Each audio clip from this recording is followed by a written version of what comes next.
When you were young and your heart was an open book, you used to say, live and let live. You know you did, you know you did, you know you did. But if this ever-changing world in which we live in makes you give in and cry, say live and let die.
Cause you came and you took control. You touched my very soul. You always showed me that loving you was where it's at. You made me so very happy. I'm so glad you came into my life.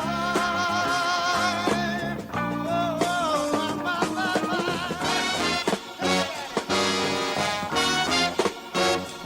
Thank you, baby, yeah, yeah.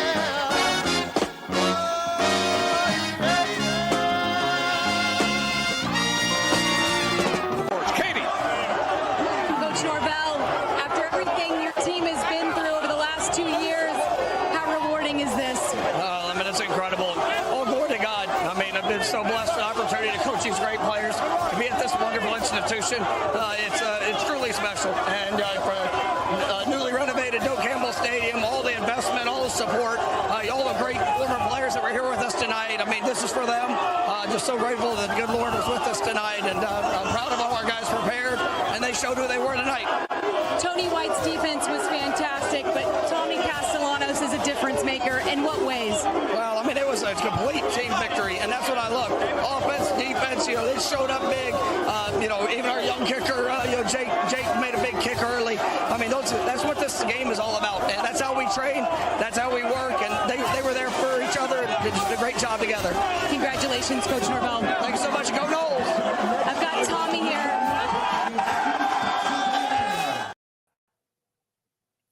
So, what a beautiful weekend for all the Knowles fans in the world. We beat Alabama, and that was blood, sweat, and tears for the song called You Make Me Very Happy. Yeah. I'm happy. I wore my I was very happy today, and I was like, I was thinking about that on Saturday night after I got done with our show, and I was thinking, that song came in my head. You make me really yeah.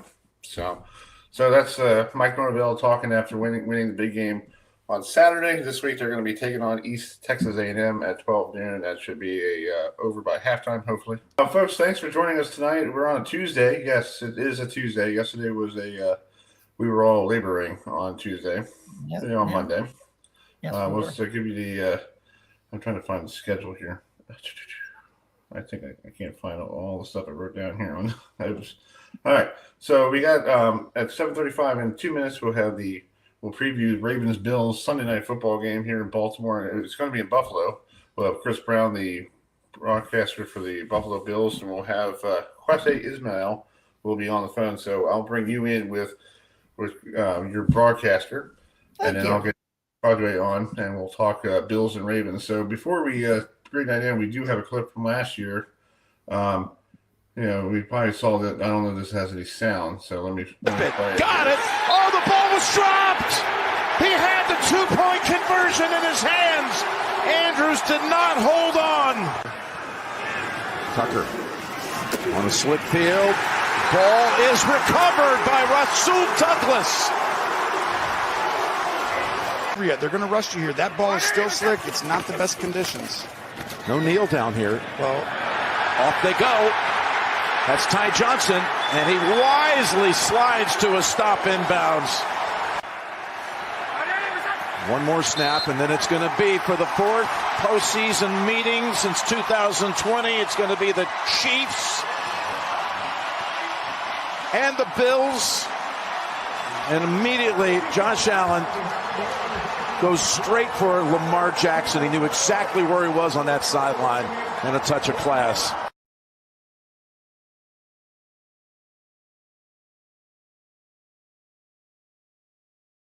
Yeah. Touchdowns, and the Bills forced 3 turnovers to beat the Ravens 27-25 in a very cold Buffalo this past January. And the Bills went on to play the Kansas City Chiefs in the AFC title game and came out short. Again. But this time they rematched between Lamar Jackson. We'll find a way to get over the hump. Yes, and you got a new stadium next year, so this is the last. We do. And Chris, can I bring in our? Yes, so bring in your broadcaster. Go ahead. Sure. So, folks, as you may or may not know, I am a fan. I am part of Bills Mafia here in North Carolina, and representing the hometown team. This gentleman knows what it's like to cover big games up there in Western New York, and I think he's ready to call a Super Bowl featuring my MVP from last year. So let's bring in the talented voice of my AFC East champs, the Buffalo Bills, Chris Brown, and representing the away. So Chris, thanks so much for joining us tonight. And as a member of Bills Mafia here in North Carolina, I hope that you do get a chance to call a Josh Allen winning Super Bowl sometime. Let's start by talking about this game. We know about, it was a close game last year in the divisional round, and what a way to open up Sunday Night Football. Now, in your opinion, do you think the window for Josh Allen and Sean McDermott to get to a Super Bowl is closing in?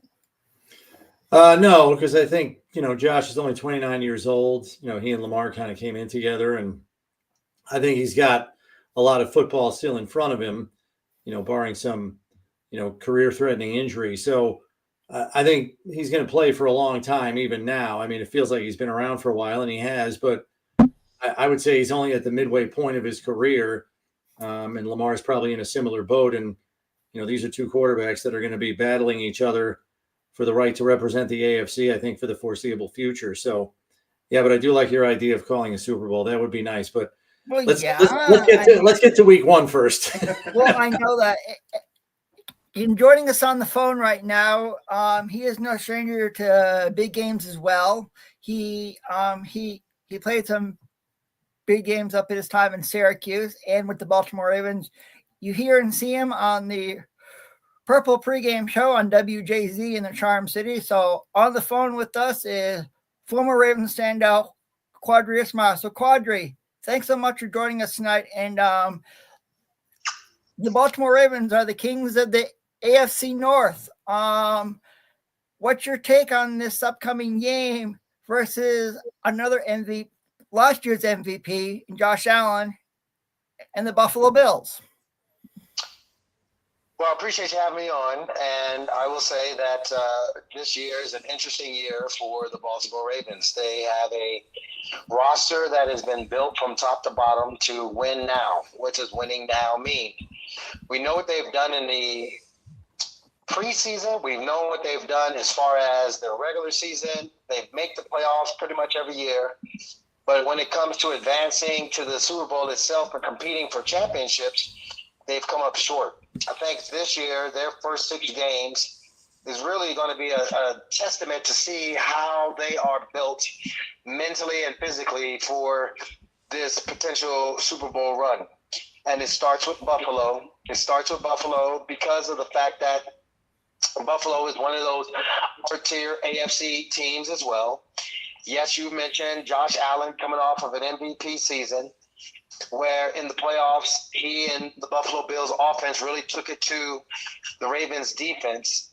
So there are a lot of different storylines, but I think the one storyline is whether or not this is a game that 2 coaches who have been in the shadow of Andy Reid in the AFC, and McDermott and Harbaugh, can they get their team to play and make the right plays and make the right calls and do the right strategy to come away with the necessary victory so they can start off either 1-0 or one of those coaches are going to be starting off 0-1.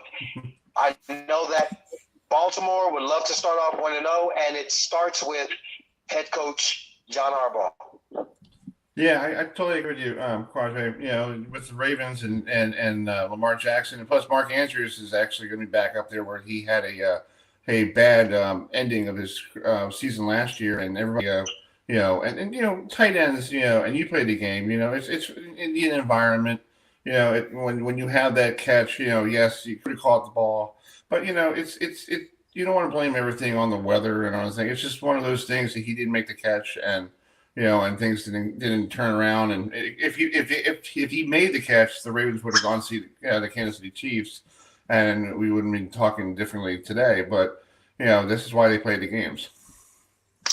Of course, and I think for Mark, his resume, if you look at highlights that are littered throughout the internet, you would see how just a fantastic and dominant player he has been. But at the same time, you're defined as the upper tier next level guy, which you do in the postseason. And I think for him, he knows that he did not have a great postseason, at least against the Buffalo Bills. So yeah, it is a bit of redemption, I think, for him, and to show that he can be that next level receiver for Lamar Jackson. I think, though, in the mind of the Ravens fan base, he could have a great game and it's still not going to be enough. I think it's going to be about what does he do in the postseason, because, again, he's done such an amazing job of being a dominant preseason or regular season, I should say, a good, strong regular season tight end. So, Chris, back to you. Thanks for coming on the show tonight here in Baltimore. Just talk about the Bills. I know they were on Hard Knocks this year and this summer. It was pretty cool watching a little of the Hard Knocks, on HBO. What is the mindset for the Bills? Because I know 3 preseason games, you can't really get anything. You can't find out what the 3 preseason games mean anymore. And now you see Sunday is the real thing. Right. And I think Sean McDermott took a different approach to the preseason this time around, because what he did was he rested his starters for the balance of the preseason, which he hasn't done in years past. granted, in Josh's younger years, you want to get him the reps, get him the looks, get him ramped up for the regular season. But he's of the opinion that he doesn't need that now. And the balance of the starters didn't play a whole lot either. I know Lamar didn't play in the preseason, as was John Harbaugh's decision as well. So this is a high level game to be going into as your first game of the season for both Lamar and Josh, for that matter, without any quote unquote live game reps in the preseason. I know the Bills had joint practices. I believe the Ravens did too through the course of the training camp. So I'm very curious to see who can get off to a quick start here, because sometimes you need a series or two to knock the rust off. And if the other team starts hot, you're going to be playing catch up here early. Oh, all right. Yeah, you want to comment on that, Q? Go ahead. Yeah, no, I was just going to say that I think for both of these quarterbacks, they've seen a lot of football. But you're right. The preseason is one where you just want to get your feet wet, be acclimated to what you need to do as far as the timing and rhythm of the offense, and then, kind of sit back and kick it. Mm-hmm. So you'll probably see maybe the first two drives be a little bit off before they both settle in. That's true. This is almost like a preseason game for both teams, because their number one starters didn't play during the preseason, so you don't know how they're going to get in rhythm, and you might get the rhythm might come in the third and fourth quarter, right, Chris? Well, I think both teams are hoping it starts before that. Yeah. But all that being said, I think the magnitude of the game demands airtight execution as soon as possible, because I think everybody's of the opinion that this game is going to be very closely fought. I mean, I've seen, so-called analysts all over the internet picking this game, and I don't think anybody, whether they pick the Ravens or the Bills, in what I think is going to be a toss-up game, has either of them winning by more than 3 points. I think that's how evenly matched they feel these two teams are. Even talking to you from Buffalo, I think the Ravens top to bottom probably have the more talented roster, but the Bills are very, very tough to beat at home. They were perfect 10-0 last season, including playoffs, and their last two losses at home were in 2023 on a 12-men on the field penalty that gave the Denver Broncos a second kick to win the game at the gun. And the other one, they had a fumble at the goal line that forced overtime. Justin Jefferson converted a 4th and 18 play, and they win in overtime to beat the Bills the previous season. So those are their last two home losses in 2022 and 2023, respectively. They don't lose at home. So I think the home field advantage combined with the Ravens' top flight roster really is going to make this a closely battled contest. Would you have anything you want to chime in on that too, Q? You have anything about that? Yeah, no, you're absolutely right. I mean, I think the Bills Mafia, they know what time it is. They know that their fan base is just as anxious to win. Well, they technically want to win their first Super Bowl. The Ravens fan base want to win their third. Both teams have, amazing talent on each side of the ball. Both of them, their running games are going to be strong. I think that both coordinators are going to rely heavily on the running attack. I know that from a bigger picture standpoint, the Ravens defense felt like they were embarrassed against the Bills offense because they couldn't get them off the field. I know that they've retooled themselves. I know that from a Bills standpoint, their number one draft pick was Brunner, and he got injured. So I think the way in which the bigger picture of who blinks first, it leans towards the Bills because of the fact that they have, that amazing home field advantage. And you're also looking at a rookie kicker in Baltimore in Tyler Luke. So I know this is going to be the first time he's going to really be experiencing the intensity of this much pressure. I'd be curious to see how he does. Yeah, I think that's also a pressure for the Ravens. A new kicker, a new environment.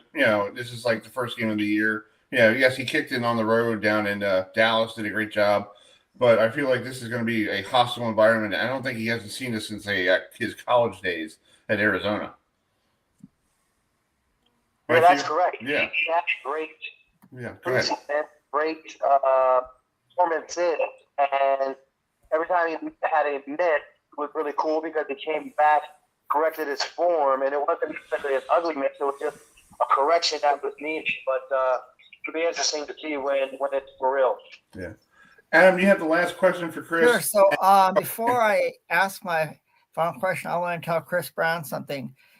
My partner in crime over to the left of me, he and I always make a bet because he's a Kansas City Chiefs fan. So it's called when we see each other every year for the ACC football championship game, whoever loses has to pay for dinner. So last year, I paid once and then Chris paid once. So we're even now. So I thought you would like to know that. But yeah, so just talk about for both you guys, just talk about the quarterback showdown that we're going to see on Sunday night. You know, two former MVPs going at it, you know, and do you think we could see this? Could we see this matchup in the AFC playoffs like we have seen over like we saw last year? Qadry, yeah. I'll start with you. Do you think we'll see this matchup again in the playoffs? Well, I think the way the roster is built, both teams feel very confident, comfortable with saying that they are going to be a playoff contending team. And as we've spoken, Josh Allen is the reigning MVP, but that MVP comes with an asterisk because you're talking about another quarterback in Lamar Jackson who had an NFL historic season, was first team All-Pro. Most and pretty much the majority of the people who voted felt like Lamar Jackson was pretty much taken advantage of or taken for granted, I could say, as far as just how dynamic he played. And it was a sympathy token MVP for Josh. I know both guys are going to be running to play their best. And I think this has some strong playoff implications because one of these teams are going to be playing at home, whereas the other will be playing on the road. So I think if for Baltimore to get one early against Buffalo, it really bodes well for them later in the year. And there's a lot of football left afterwards. But I think at the same time, it sets it up well for them to potentially have a home playoff game and potentially either face them, Kansas City, or Cincinnati. Chris, you want to? Yeah, I would echo that, and all I would add to it is to say that the stumbling block for the Ravens and for the Bills the last several years in the AFC playoffs has been the inability to grab the number one seed and get the bye.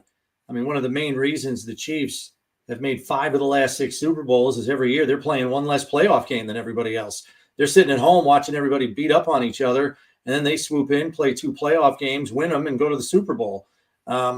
I think that's the goal of the Ravens, and I think it's the goal of the Bills to be the number one seed in the AFC. And even though this game is in week 1, that could be determined partially by the head-to-head tiebreaker between the Ravens and the Bills by the time we get to week 18. So as far as week 1 games go in terms of magnitude of importance, this one could be very important by the time we get to the end of the regular season.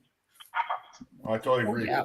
I mean, Chris, thanks for joining us tonight. We're running a little behind our schedule here, but thank you so much for joining us tonight and enjoy the game on Sunday Night Football. And I know, Q, you're doing the Purple Preview. What time is that on Sunday here in Baltimore? Yes, so we'll have our Purple pregame show, and that's going to be on at 10:30 on our online platform, and then it'll air 11 live on our main network. Cool. Awesome. And Chris, where can people listen to the Bills broadcast on Sunday night if you're driving around? Maybe you're on XM radio, or where can they find you? Yeah, I believe we're on Sirius XM channel 88 or 225. And, if they're in the Buffalo, Western New York area, they can listen to us on WGR 550 AM. Also, the Odyssey app. You can look up that radio station and pull us in also. And, we'll have our Bills roundtable from 6 to 7 before we're on the air for kickoff at 8:20. Nice. I will say this, Chris. I will say this. I will be glued to my TV, and I will say, go Buffalo, go Buffalo, go Buffalo Bills, go Bills Mafia. Yep. And we need to get over the hump. to get to the Super I'm Bowl. with you, and I man. think this is the I'm year. with you. Believe me, I'm with you. Oh, I know. One thing I can promise, it'll be an electric atmosphere on Sunday Oh, I night. know. I can't wait. It was good to talk to you, Chris. Yeah, take care, guys. Good to be with you. Hey, Thank Q, you. and also, Thank you, guys. hey, Q, I'll be watching this on Sunday night here in Baltimore with my girlfriend's parents. So we'll hopefully have some good food for that. Indeed, indeed. All right, man. Appreciate it, brother. All right, buddy. Thanks so much. Thanks. Thanks, Qadry. All right, bye. Chris, you got me ready for Sunday night. Yes, and before we move on to our next segment, we're running a little behind because it was a really good chat we had with these guys. Here's my interview with Chris Collinsworth coming up about this game on Sunday Night Football. Thanks for taking the time this afternoon. I have a question for both for Mike and Chris. Chris, let's start with you. With Lamar Jackson and Josh Allen playing on Sunday night, how big is that game for both teams? Because if they lose this game, they're basically have to look up at Kansas City or Buffalo at the end of the year. Yeah, it feels big, doesn't it? And you never want to overhype whatever that may end up being, and it's week 1 of 17, and so you never know. But there is no question that Josh Allen and Lamar Jackson have been two of the best players in the league. They've been the most recent MVPs. Their team seems totally dependent on them, and they both are very interesting in their approach to the game. Lamar, a little bit more of the traditional read option kind of stuff, whereas Josh is just sort of, I don't feel like throwing this one, let me go run over somebody and make it happen.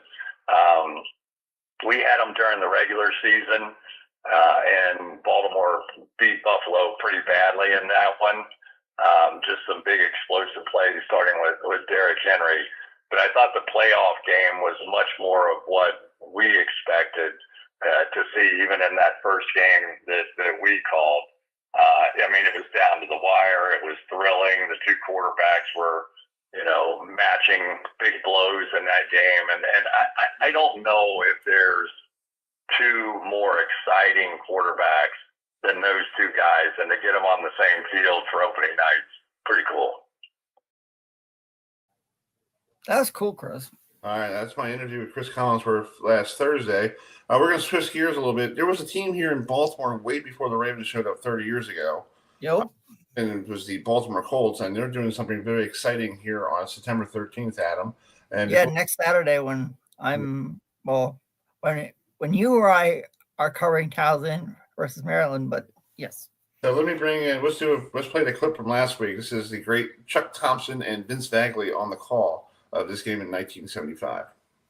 Beat the New England Patriots and become the championship team. Waiting for Jones' takeaway. He rolls to his right naked and now looks, fires downfield. Chester to the 5. Chester scores!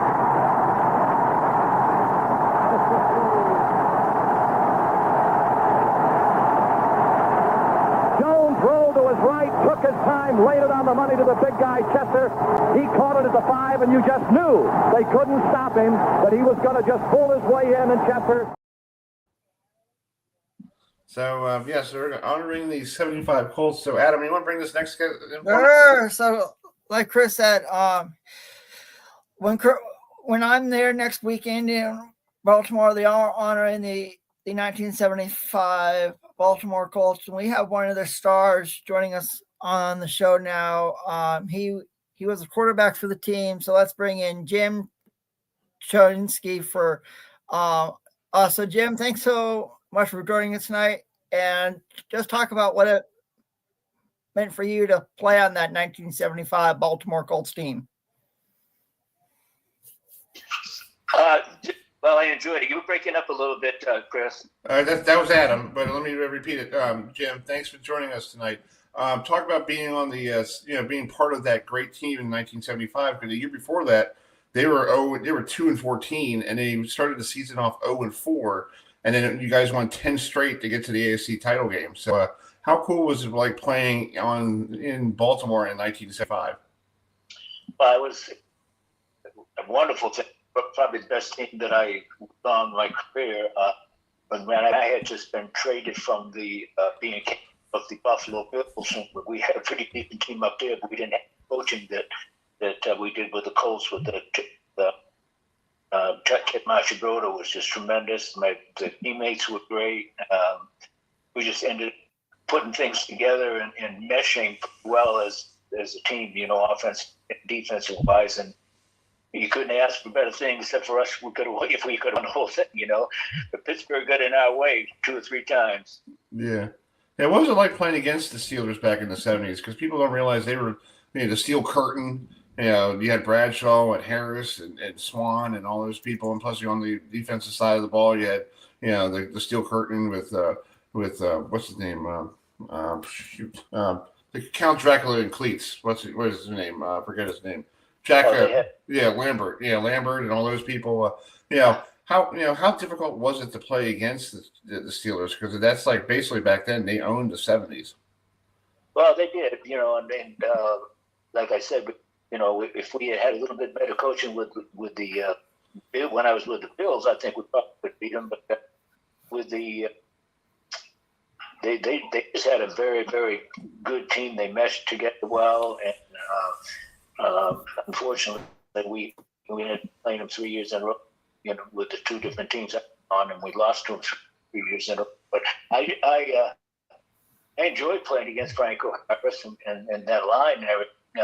That's just what middle linebackers like to do, And I had a great defensive line in front of me, and we have our own. Where they really beat us was passing. Bradshaw, had a couple of great receivers, and that's where they hurt us. Yeah. Plus their defense was holding us down, Yeah. Well, let's talk about this event they're having on September 13th down here in Baltimore. I hope hopefully you make the trip here. They're honoring your team, 1975, with a nice reunion at the Union Craft Brewery right off of West 41st Street here in the city. I think the Ravens are doing something special for that team that weekend, putting the team in the Ring of Honor. That's pretty interesting to bring back some of the old Colts stuff to the city. What's your feeling like of the Ravens doing that for you guys finally after so many years of not doing it for about the past of the Baltimore Colts? Yeah, well, we had it one other year. I don't know how many years ago, but we had gathering one other time, which I made, and unfortunately, I'm not going to be able to make it this year because and I both having physical troubles walking and so forth. So I told some of the guys, say hello for me because I'm going to miss all my old buddies. So, Adam, you have a question for Jim? Yeah. So, Jim, so before the Baltimore Colts, you played for the New England Patriots, and you were born in Massachusetts like I was. So, just talk about playing with the New England Patriots back in the early 70s. Yeah, of course, growing up, I loved all sports, and especially I grew up in Massachusetts in a little tiny school, and went to Syracuse, and ended up. Jimmy Brown was my hero back then, and so I wore his number, and I really wanted to be a running back, and I went to Syracuse. The guy by the name of Larry Zonko came in the same time I did, they brought all the fullbacks in, and so then they put us in different positions. So he was going to play fullback, so I played starting linebacker, and then we were captains our senior year, and then we ended up playing against each other in our whole career. But it was nice. With the Patriots itself was rough because 5 years I had 5 coaches. And if you were a defensive player, you get kind of beat to death because you never came off the field. And I ended up having a couple operations because of that. Finally, I think it was Fairbanks came in, and when he came in, he traded 3 of our starters off to Buffalo. That was the best thing that ever happened to me. Nice. Yeah, you played your college ball in Syracuse, right? So what do you think? Yeah. What do you think about the Orange now? And then this past Saturday, they played a tough Tennessee team, but last year they came off a very good year with a new coach, Coach Brown. What do you think about him taking over Syracuse? Well, I haven't followed him too much. Now I live in North Carolina, but they've been a while before since they've been up to where they used to be, and so hopefully they'll have a good year this year and come back and do a good job. That's cool. Of course, over here right now we got old Belichick. He was about a little higher than a ball boy when I was with the Colts. Oh wow! And I got to know him very, very well, of course, and sometimes I wish I had hung with him. I would have been on some Super Bowl teams, So, but yeah, he was just a young fella when I got to know him, and I still stay in touch with him. So. That's cool. Well, Jim, let me let you go, but thank you so much for coming on tonight. We'll have your other your teammate Howard Stevens on next Monday here on the show, so we'll get him on as well to talk about this big thing down in Baltimore next weekend.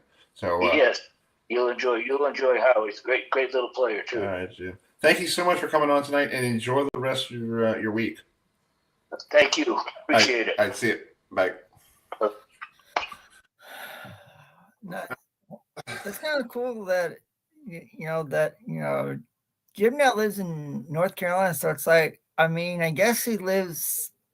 I know he doesn't live around here. I wonder if he lives in the Triad area. It's kind of cool that I talked to another person who lives in North Carolina. Yeah, we just got one of the people just chimed in a message. He's going to miss seeing Jim on the 13th. Oh. So thanks for tuning in tonight, folks, here on the show. Let me get let's play. What do we got here? We got something we could play real quick here because I got to get Coach Shinnick on. Let's talk about Florida State a little bit here. Our friend TJ Pincher, the guy from the Double Slaws No Call, that show. Double Fries No Slaw. Yes, our good friend. Yes. He had this on Twitter yesterday. I guess the AD of Florida State was talking and about this fine they got from the ACC. So let's play it real quick. How can we donate to help with the $50,000 fine that we're going to get from the ACC for rushing the field on Saturday? We are going through that process. We have to do an internal review, and as procedure, we're going through the procedure, turn in a internal review due Tuesday. I'm going to look at them and say, I didn't see anybody out there. I didn't see anybody out there. And that would be stuff that everybody, because as we were saying earlier on the show, that was, Seminole Nation, that was all the fans, that was us giving this huge exhale, with coming off of last year and just how exciting that was. But it was a great moment and great for our program and great for our fans. Awesome. Well, I cannot celebrate. So we will be going through that process. Well, we can't wait to see everybody on Saturday noon with East Texas State A&M, the Lions out of Commerce, Texas. Yes, the Lions out of Commerce, Texas, right by Dallas, coming to town. So I expect another full house. We're already almost sold out of that one. I think we're all sold out of Kent State the next game. So our fans are really excited about this year. That is incredible. Selling out East Texas State A&M and Kent State with the Lions and the Golden Flashes coming in town and sell out dope. That's awesome. And congratulations on the victory. And I hope that you have a great week walking around with those shoulders high. I appreciate all you do for us and how you represent the Noles. And thank you so much for everything you do for this community. Oh, you are very welcome, my friend. That was from the folks down there, Real Talk down there in Tallahassee. I think Danielle was on for a while. Yeah, that's right. Very good interview. Yes, they got fined $50,000, but they don't really care. Russ, I think I read that maybe Danny Cannell is going to pay for that. I guess so. Well, Chris, if you were down there, I think it was great. Chris, it's called, if you and I were at the game, would you have stormed the field? Yes. Probably would. Yeah, I would have stormed the field earlier in the show. Yeah. Well, yeah, I would have stormed. It makes me very happy. So. Oh, course. Another person makes us very happy. We got the Battle of Baltimore this weekend. Oh, yeah. In Towson and Morgan. They love to crank it up on this week after both teams played their first game of the year. Towson rolled into Norfolk, Virginia, and spoiled somebody's homecoming, Michael Vick's homecoming, and beat them. And then Coach Wilson had a very tough afternoon in South Alabama. So let's bring in Coach Wilson from Morgan, and we're also on the phone. We got our coach from Towson, Coach Shinnick. Coach Shinnick and Coach Wilson, thanks for joining us tonight. So I love doing this every year because every time you guys play each other, we love to spotlight the Battle of Baltimore. So, Coach Shinnick, let's talk about it with you. What a heck of a game last Thursday, national televised, first win for Towson on national TV since 2013 when they when they beat Washington, Eastern Washington, up in the wonderful field of Red Field. Look at this. I found this on the if we could play it. Hold on, it didn't work.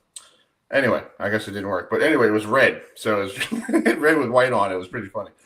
So they beat them. So just talk about this game last week. Michael Vick was getting all the press on ESPN. You guys came in there and basically shocked them. Yeah, no, I'm really pleased with how our guys played. Obviously, having Mike Vick there created a lot of excitement and a lot of enthusiasm for that program. We played there a year ago, and I think there was 500 people in the stands, and this time there was close to 20,000 people. So credit Coach Vick and the energy and the excitement that he brought, to the city and to the game. But really pleased with how our guys played. Excited to see them go out and execute the way they did. And then, Coach Wilson, you took on a very tough South Alabama team. You started off pretty good. You started off with a touchdown. Took the lead, and then all of a sudden everything just went south after. What did you learn from that game on Saturday that is going to help you this Saturday against Towson?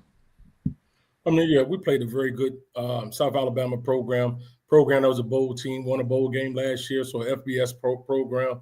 It gave me an opportunity to see our guys compete against some other people in other uniforms, which was good. We did some things well, offensively, defensively, and special teams wise, but we also saw where we had some deficits and where we need to get better.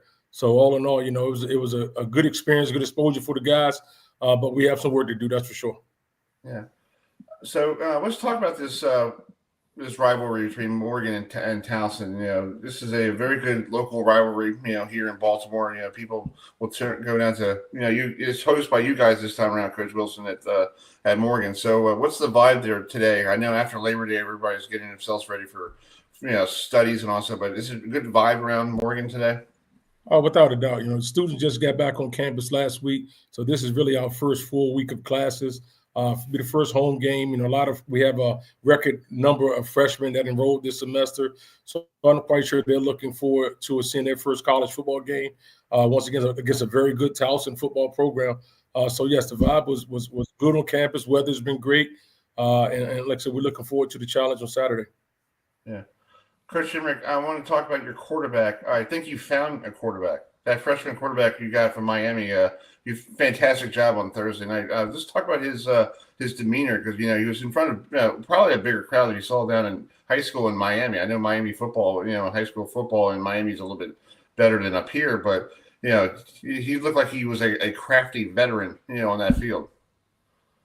Yeah, Andrew played really well, and we saw that when we recruited him out of high school. Felt like all the stuff that we saw on film he's been able to do. He got here early in the summer, was eager to learn the offense, and really just kind of grew as fall camp went. And you just got a great feel for him. Obviously, he beat out two guys that have started a lot of football games for us. But we're excited about his future. I thought he showed great composure. I thought he handled the moment well. He's got a lot to learn, and he's got a lot that he can improve upon, but excited to see how he played in game one. Yeah. Adam, you have a question for both? Yes. So Coach Wilson, talk about the momentum coming off a loss versus an FBS team in South Alabama. Talk about the momentum you got, take away from that game and go up against your rivals from Towson on Saturday. Like I said, we got an opportunity to see who we have for the 2025 season. You go through camp and, you got an idea of who can make plays or who needs a little bit more work. And, it's very clear to us now where we need to improve and what positions we need to improve. And good thing about it, we got a few days to get ready for a very good football team coming in here. Towson played extremely well last week against Norfolk State. And, in the last couple of years, it's been pretty tough ball games. So it's important to get off to a fast start and make sure that we play sound football. Yeah, and for you, Coach Shinnick, just talk about what did it mean for you as a coach and for a program to go up against Norfolk State and win on national television in front of a large audience. Yeah, just I think great opportunity for Towson University. It was funny listening. I haven't watched the broadcast, but obviously everyone who's told me about it said talked a lot about Michael Vick, but at the same time, got a chance to see our logo and got a chance to see our name out there, and really fun to have that opportunity. But this game is, it's 1 week at a time. And so that week's over and, watching coach's team, on TV, watching them play a very good South Alabama team, a team that I know really well, having been down in that area for a long time. Very impressed with what we saw of them. So new week, new challenge for us, new opportunity for us to try to go out and improve. Yeah. Coach Wilson, with you, taking on Towson, and your first game of the season there at Morgan, just talk about your running back Collins. I think that's the guy I saw. Jason Collins. It's 86 yards rushing, 2 touchdowns. Is he what type of running back is he? Is he one of those running backs I used to see when I was covering Bowie State with you?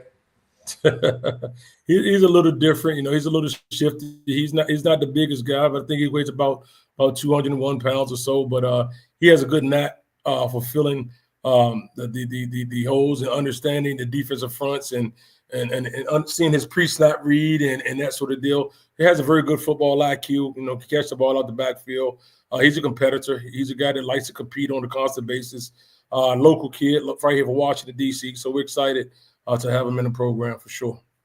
Nice. One more question for both of you. First of all, for you, Coach Wilson, there's a guy who's on the Minnesota Vikings. You just made the 53 roster. What does that mean for you, having one of your players finally made it to the big show? It's always good to see these young men live out their dreams. I actually tried to file a waiver for the NCAA to see if I could steal them another year. But we hate to see Elijah go, but at the end of the day, man, he's doing some things that's amazing. He was a tryout guy. It's not too often that a tryout guy gets an opportunity to really make the 53-man roster. So it shows what type of ability he has, and to be one of 6 defensive linemen in that room right now, and that's a special deal because it's a special room. That's probably one of the most talented D-line rooms in the NFL. So I'm very excited for him, and he deserves everything he's receiving now. Nice. And also for you, Coach Shinnick, Carter Runyon is actually on the practice squad for the Raiders. So that's still pretty good. A Towson player still in the NFL. No, and congratulations to both those guys. That's a heck of an honor, like Coach said. To be able to, have that and to be able to be counted amongst, the elites in the NFL. That's a huge deal. So we're happy for Carter. Excited. I thought he had a really good preseason. Did some really nice things. We feel like he's just, since he joined our program, he's just continued to get better over and over and over again. And so I think he'll have an opportunity, if he continues to grow like he did in our program, to have an opportunity to stay in the NFL. That'd be cool. Well, guys, thanks for coming on tonight. And, hope you guys have a great practice. Towson and Morgan will be on Saturday night at 6, and you can 7 o'clock. You can watch it on ESPN Plus. It might be here on a local station. Is it on one of these local stations around here? Because I want to tune in and watch it. I'm not sure, but I know it's on, like you said, ESPN Plus.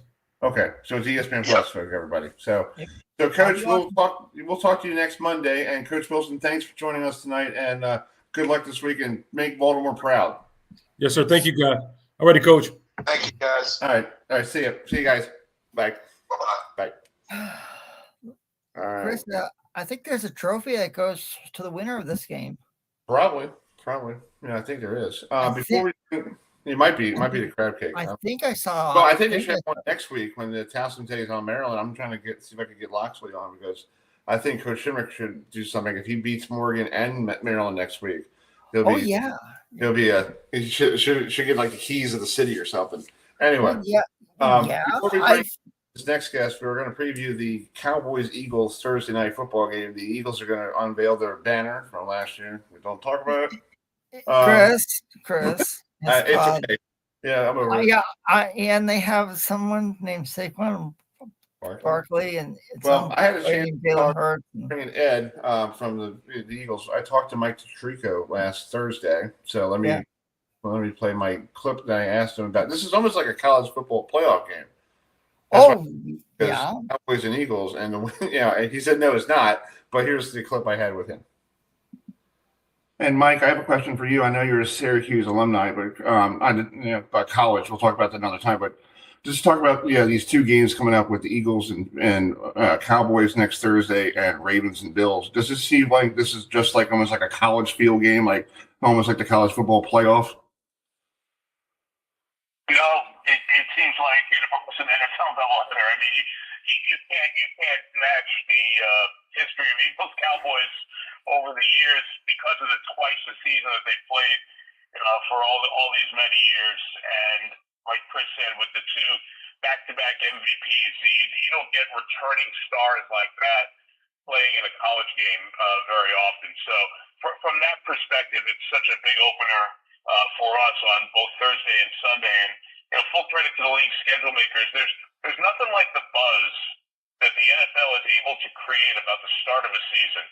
And if you just look at all the way across the board, the entire weekend on through Monday, it's there. But I love our two games, and to be in two great atmospheres. Philadelphia, as they celebrate their championship and raise the banner on Thursday, and then as soon as that game's done, we're in Buffalo to start the last season for the Bills in their stadium before their new one across the parking lot opens up.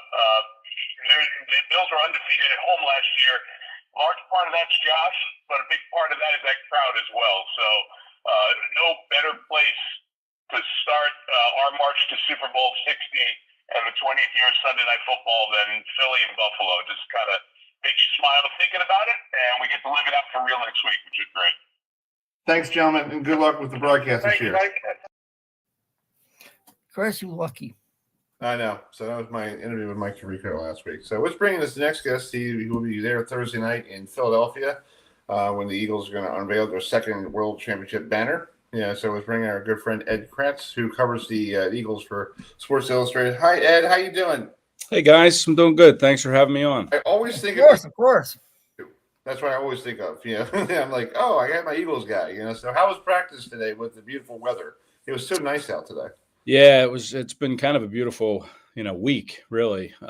So today was just a continuation of that. I think for Eagles fans, it was beautiful to see Landon Dickerson back at practice, their 3-time Pro Bowl left guard who kind of was shockingly not at practice on Labor Day. And it turned out he had a back issue. But he was out there today. He was a full participant in practice, which is good news for Eagles fans because, he's one of the big linchpins on that very good Eagles offensive line. Yeah. So let's talk about the excitement going on. They're bringing down the second banner. They're putting up the second banner. City of Philadelphia is on prime time. Is on NBC playing their heated rivals in the Cowboys. That basically dates back to the 70s, pretty much. That we beat Dallas. We hate Dallas. Everything is, but Dallas is not the Dallas of old because they just traded Micah Parsons to Green Bay last week. So what was your reaction to that? Because I was kind of like, huh? Like, what the heck are you doing?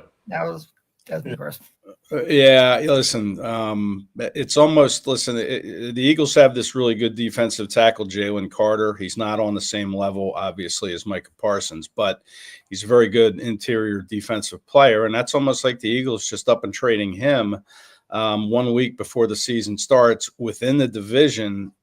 They didn't trade him, or not the division, within the conference. I thought maybe he'd go to the Raiders or the Bengals, somewhere in the AFC. I honestly don't know what Jerry Jones was thinking. I guess it was just kind of some feelings got rubbed the wrong way there toward the end. But to trade a 26-year-old pass rusher who's already halfway to 100 career sacks, still in his prime, is going to be in his prime for a long time, and then you have to play him in a month, and I know you get 2 first-round picks, but if the Packers are as good as everybody thinks, I mean, they might win the Super Bowl this year, and it's that 32nd overall pick in the first round, which is almost like a second-round pick. So, it was a head scratcher for sure. To me, I don't think it makes them any better. That's for sure in the short term. But they still have a lot of good players on that team. Right. Adam, you have a question for him? Yeah. So Ed, we haven't seen a repeat winner in the NFC East for a long time. So, who do you think could contend with the Eagles in the NFC East this year? Yeah, well, it's been the last team to do it was the Eagles. They had a 4-year run there, I think, when Andy Reid was early in his tenure here in Philadelphia. But the last time it was done was in 03, 04. We're looking at over 20 years, which is just crazy when you think about that. There hasn't been a repeat winner in that length of time. But I think to answer your question, Adam, it's probably the Washington Commanders. I mean, everybody has to look at them. They made it to the NFC title game last year, surprising everybody. Jaden Daniels is certainly a force to be reckoned with in the division. So I would put the Commanders in the running there to unseat the Eagles. And, I like the Giants, man. I love the Giants defense. I think it's good. I think they're a year away maybe from contending, but you never know. I mean, if they gel on offense, if Russell Wilson's able to find, hold back Father Time and, make a nice push here. I mean, the Giants could be in the mix. And like I said, the Cowboys still have an extremely good offense with, Pickens and Lamb at receiver, Dax back at quarterback healthy, and good tight end in Ferguson. And, their offensive line's good. It's young. Can it hold up? We'll see. But, I think the Commanders are probably the best positioned team to threaten the Eagles. Yeah. And I'll agree with that, Ed. I was surprised last year when the Commanders made it to the NFC Championship game. I was like, really? And I was like, but this Eagles team is loaded from top to bottom. Offense, obviously, we know about Saquon Barkley and Jalen Hurts, how good they are. So who are some other people that we need to keep an eye on offense with the Eagles? Yeah, I mean, this cast of characters for Philly hasn't changed a whole lot on offense for the last couple of years. A.J. Brown's been here. I think this is his 4th year now. Devontae Smith has been here since 2021. He came in with Micah Parsons in that draft. And Jalen Hurts, this is his 5th year as a full-time starter. So those 3 guys have been together for a long time. And now you have a second-year guy in Saquon Barkley with the Eagles, his 2nd year. Dallas Goedert, their tight end, has been here since 2018. So it's a group that hasn't changed a whole lot. So I would expect, nothing less than them putting points on the board like they did last year. Very strong running team. I think 55% of their offensive snaps last year on offense were running plays. And I think they got stronger at running back. They added A.J. Dillon from the Green Bay Packers. He didn't play last year. He had a neck injury. He's looked really good. And they have a 2nd-year kid from Clemson, Will Shipley, who I think will have a bit bigger role this year. So I think the backfield has gotten stronger, and that's pretty scary. And that offensive line, like I mentioned earlier, is very, very good. They got Pro Bowlers everywhere. Now you have a newcomer at right guard, Tyler Steen. This is his 3rd year. And now is his 1st year starting. Mekhi Becton, remember, he was making the transition from tackle to guard last year. He left in free agency to go over to the Chargers, 2 years, $20 million. So the Eagles do have a new piece on that offensive line. But again, he's been in the building for 3 years now, learning from one of the best O-line coaches in Jeff Stoutland. So, it's kind of a team that might have better wide receiver depth even. Jahan Dotson was on this team last year from the Commanders, but he's had a full off season with them. He didn't get here till the end of summer last year, and it's hard to build chemistry once the season gets rolling. You're spending your weeks game planning. So he's pretty good. They traded for John Mechie, who looks very good. And they have this undrafted free agent from Tarleton State, Darius Cooper, who will probably, maybe get a handful of snaps, probably be used more in the blocking game for the running backs. But that's probably a better group than they had last year. But the main cogs are still in place, and I expect nothing less than kind of just, more of the same with this offense. I'll agree. Yeah. I'll agree. Well, and it's funny. Last year, Barkley was running all over people. I feel like this year, I think they're going to be probably going to stuff him at the line of scrimmage, trying to control him. But I think he's too. I think I saw him back in Penn State. When I was watching him, I think he knows how to get around these defenses no matter what.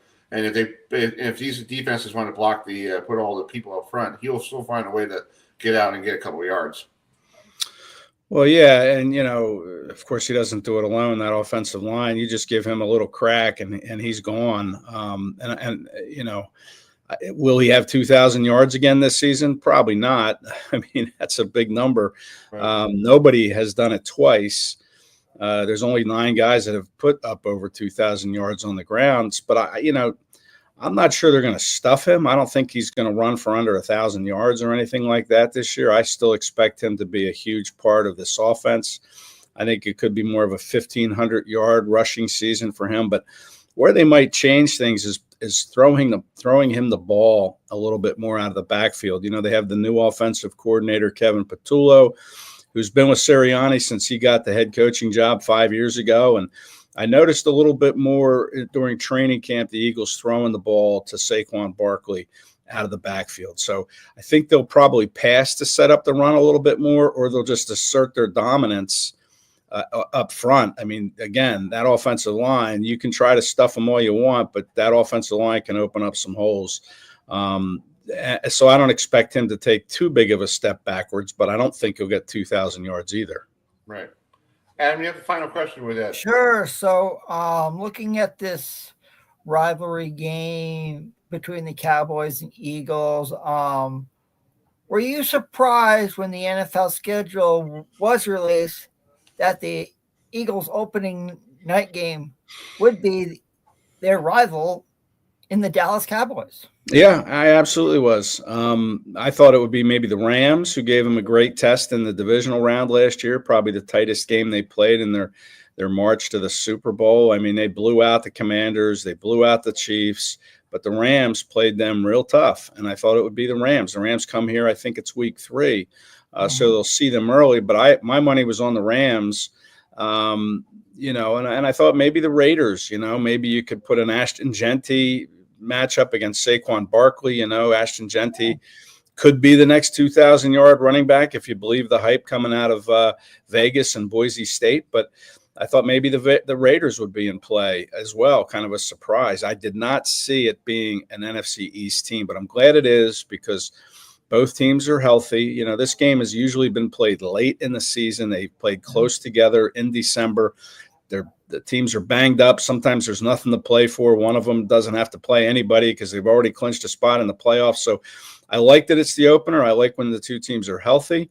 You go your best guys against their best guys, and that's what we're going to see. And again, it's a marathon season. One game doesn't make a season, but you don't want to lose to a division opponent in the opener. Neither team does.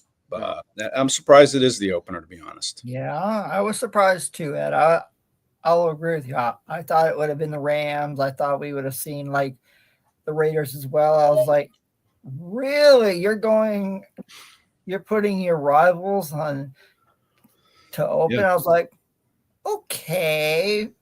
But I will say, fly Eagles fly. I think you guys are going to handle the Cowboys in your season opener. I think Saquon Barkley is going to have one heck of a game. I think he does have a 1,500-yard season this year. And, I think the Eagles are going to be very tough, and not only in the NFC, the NFC in general. Yeah, I have some questions on defense. I don't think they're as good at cornerback. They still haven't named a starter that's going to start opposite Quinyon Mitchell. It's either going to be Adoree Jackson or the kid they got from the Raiders, Jacorian Bennett. Their linebacker, I think they're going to start their first-round pick, Jahad Campbell, who looks like a bona fide stud. If anybody I think can challenge Abdul Carter for Defensive Rookie of the Year, it could be Jahad Campbell. I think he'll start at linebacker, but we're not sure. We don't know who the second starting safety will be opposite Reed Blankenship. I mean, they have a lot of questions on defense. They lost a lot of players on defense. Brandon Graham retired. Darius Slay left for Pittsburgh. Isaiah Rodgers went to Minnesota. Answers are going to have to come quickly for the Eagles on that side of the football. Okay. Oh, Ed, thanks for coming on tonight. I hope you have a great Thursday night and enjoy the game. And hopefully everybody will be watching, and hopefully it'll be a great game for the Eagles. And I'll probably listen to up there in Philadelphia, 94 WSP, on Thursday when I'm driving paint around and see how everything goes with the So, yeah. All right. Yeah. Yeah, not bad. It's great talk up there. Sports talk up there. You got it, guys. Anytime. Thank you. Thanks for coming on. See you. Thanks, Ed. Yeah.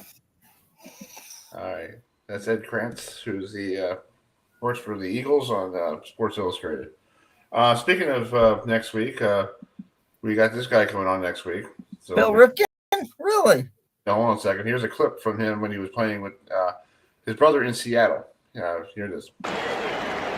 Driven in the last 6 runs. And Billy Ripken gets into the act. He hits one to deep left field, way back, and it's gone. How about that? The Ripken family having quite a night. They've driven in 9 runs, and the Orioles now lead 12-7. What a night for the Ripkens. Somehow I can just picture Cal Sr. and Vi standing in their living room and high-fiving each other and cheering. Well, I don't know about it. Cool. Yeah, he's going to come on because next Saturday here in Baltimore, they're having this All-American baseball game with all the people who are like high school recruits and all that stuff. Oh, yeah. I think I've heard of that. Yeah, so he's going to come on and talk about it because he said, I talked to the folks there to join us. So he's going to join us next week. I think it'll be. And then we'll have this gentleman on next week as well. We're going to working on this too. The Old Navy coach will be joining us as well. Kenya Tamolo. Yes. Yeah. So former Navy football coach and now over in San Jose State. They're taking on Texas this weekend. After what happened versus Ohio, after what happened against Ohio State, yeah, that should be. Yeah. And this game is on ABC Sports at high noon. So what a way for Texas to open up at the Arch Manning Experience at home. Exactly. So he'll join us also next Monday night. Somebody actually over our friend Sean Rash. Sean Wells. That was a tongue tie right there. Woo! Yeah. So I've been talking about. So here's a clip from him. He finally won his first title in 4 years over in Sweden. So our great friend Dave Ryan was on the call. And I'll tell you what, for a guy whose father has been really battling father time, if he can put 10 away here, it's going to make him feel real, real good. Sean Rash for the win. He's got it. All 10 down for the veteran. The Hall of Famer has won his 18th career PBA Tour title. He wins the 2025 Storm Lucky Larson Masters in Helsingborg, Sweden. Incredible effort for Sean Rash to overcome the injuries again here tonight and gut his way through to a title. That's the best kind of mark, Dave. When you need a mark, just give it the high, hard one, right smack dab in the 1-3, and he puts the mats out of reach, gets himself that 18th title, and like you said, for a guy battling father time, not sure of when the next chance is going to come, it's got to feel great, and for him and his wife, Sarah, and their 3 children back home. First win since August 22nd, 2021, when he beat Tom Doherty for the Chesapeake Open title in Virginia. Sean Rash, a winner again on the PBA Tour. That's emotional for Rash as he takes home another championship. We have a new winner at the Storm Lucky Last Masters. The third time from the States. Ladies and gentlemen, Mr. Sean Rash. And also show your love to your...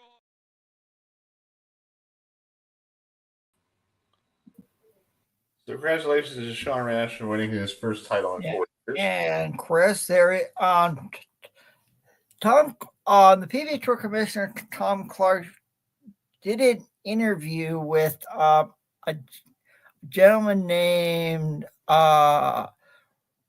let me get it real quick. Yeah, we're going to talk about this next week. We'll dive in a little bit in between now until when they bring the schedule up. But I think I could 26 because that's not even Easter weekend.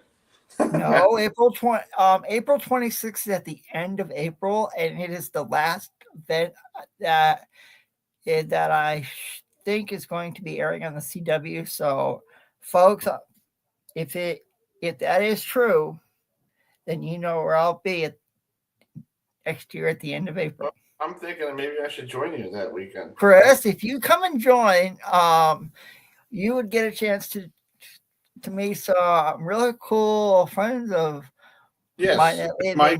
Mike Ware. And only Mike and Joel, but also you would get a chance to meet some friends that I know that Mike, Joel, and I know that live in Erie, Pennsylvania, and that is Sue Fisher and her daughter Laura. And Laura has MS. Laura does have a disability, but she rolls in the Pro-Am. So it's called.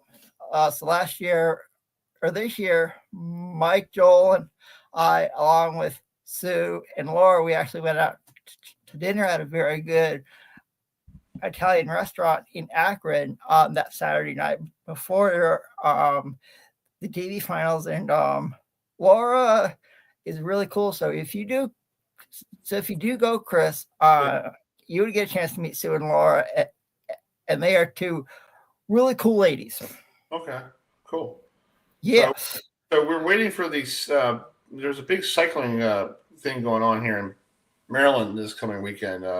There's like you see on the Tour de France, they go through all the different towns. They have this actually a Maryland cycling version of it. They go through. It starts over in someplace in Baltimore County and goes all the way down to the Inner Harbor. So we're waiting for the people to join us. But in the meantime, University of Alabama Birmingham will be hitting the road this week to Navy to take on the midshipmen, and we had a chance to speak to their quarterback, their coach, and it's funny. We're talking Ravens Bills tonight, So this guy was a Ravens quarterback. So Trent Dilfer. So let me play the interview that you had with Trent Dilfer at the end. Yeah, that was a lot. And folks, it's called. Wait till you watch it. It's called. He was surprised about the questions I asked. Yes, and then hopefully we'll get Ed Valentine on. He just emailed me and said he'll be joining us at 8:45. So we're going to play you now. Sure. Here it is. Hi, folks. Adam Limerick here, American Kickoff, and I'm here with someone who you are very familiar with. He won a Super Bowl with the Baltimore Ravens. He was an outstanding talent at ESPN, and he's now the head coach of the UAB Blazers. Coach Trent Dilfer. So, Coach, thanks so much for joining me today. And let's go back to your days at Fresno State. You were the... Well, you want to go way back. That's a lot of hair ago. Yeah. Well, you played in the WAC when BYU was there, and your coach was Jim Sweeney. So just talk about your time at Fresno State. Oh, wow. It's a great experience for me. And nobody wanted me to play quarterback in college football. Everyone wanted to play tight end or linebacker or golf or basketball. And Coach Sweeney and Coach Tetford gave me a chance to play quarterback. Had an incredible experience there. Really good teams we were on. Had a lot of guys playing in the NFL that I played with. got to play in some really big games. Got to win the WAC our first 2 years in, which was a big deal back then. So, and it launched me to my NFL career. So really have incredible memories of my college experience. And just talk about your days also at ESPN, because you were an NFL and NFL analyst. What was that like? I really enjoyed it early on. I loved teaching football to the audience. I think the most affirming times were when I'd be in airports that I spent a lot of time in, and have moms or kids come up to me and tell me that I helped them better understand the game. They liked the game more because of how I was able to teach it. It kept me involved in football, which was important. I think every player has a hard time leaving the game. Our whole life is wrapped around it. When we exit it, we need something that kind of stimulates us, inspires us from a football sense, and TV did that for me. But like anything, it runs its course, and I think I lost the juice, the excitement. It was nothing bad that ESPN did. I just kind of lost the edge, I guess. And you got to have an edge in anything you do football, and that kind of launched me to the next stage of my football life. And just talk about your days with Baltimore Ravens. You did win a Super Bowl there, so what was it like to hold legendary party trophy when you won with Ravens? Yeah. How many kids get to fulfill their dreams? I can remember being 10, 11, 12, 13 years old and playing in the backyard or playing with buddies, and pretending to hold up the Lombardi, winning the Super Bowl. And I was able to be a part of that. I say be a part of it because that's the coolest thing is the journey you go on with a group of men and the entire building and the sacrifices you make and the hardships you overcome and celebrating the wins together. So it was just an incredible experience. Be able to play with the greatest defense of all time, in my opinion. It gives you good perspective. I played on two of the best defenses, the 99 Buccaneers defense and obviously the 2000 Ravens defense. And to have a really good understanding of what makes great defenses has been valuable for me in my career. And man, I wouldn't trade for the world. And just now you're the head coach of the UAB Blazers. You open up your season against an in-state opponent in the Alabama State Hornets. Just talk about facing an in-state opponent to start the year off. Well, we got a lot to prove. We've had two very disappointing seasons. I have not been great at this so far, so I got a lot to prove. I got to be a better head coach.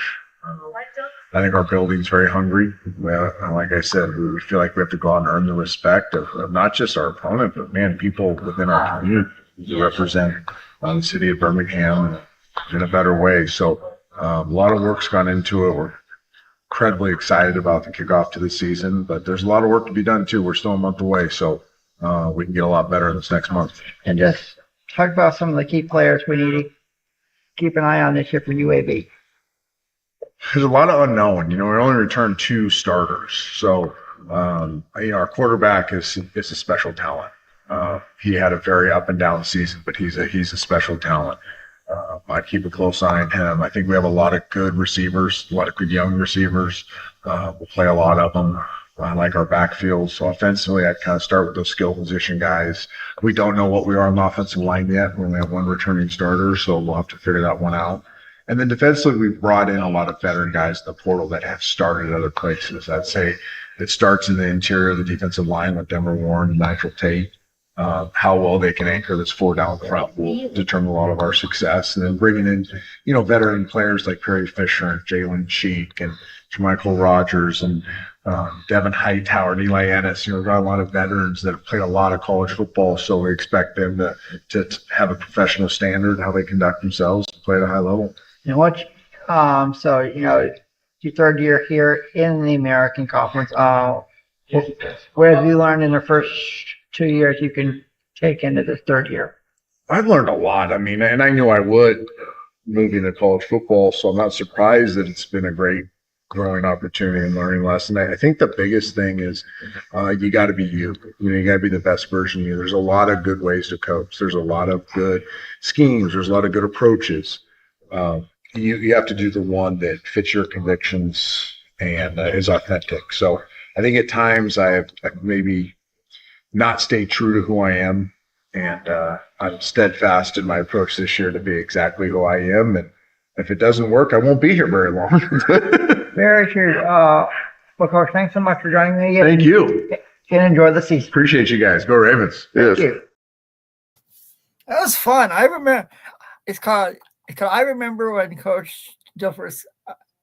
I remember when I asked him that question about Fresno State. I was like, a lot of people don't realize he did play in the WAC when the WAC was the WAC.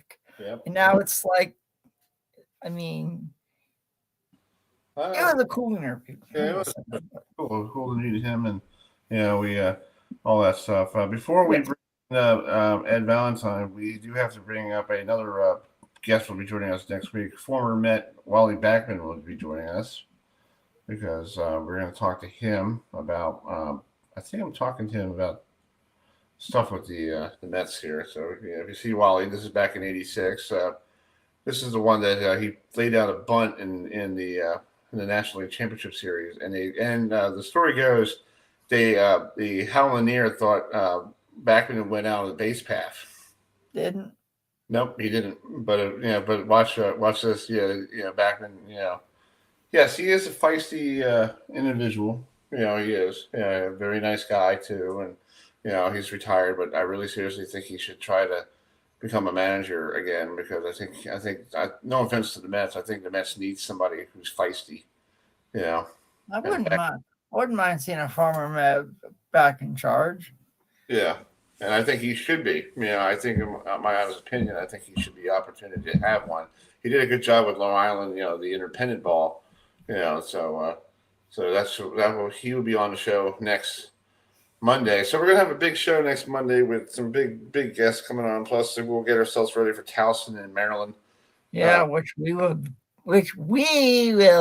be at next Saturday, and I'm looking forward to seeing my first non-ACC championship game. Yes, it is. It's going to be. It's going to be nice. Yes.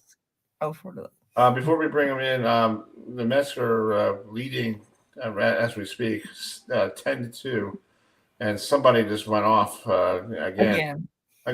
So here it is.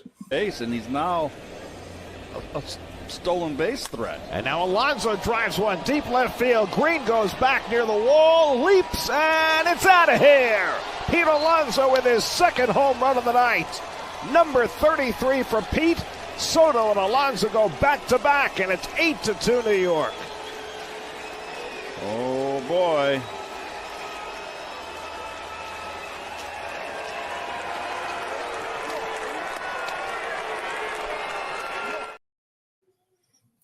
I wonder if, yes. Hey Chris, I wonder if Ed Valentine's. I wonder if Ed Valentine's a New York Met fan. I don't know. Let's bring him in. Let's bring Ed Valentine in. He's right here in the bullpen. Hi, Ed. How you doing?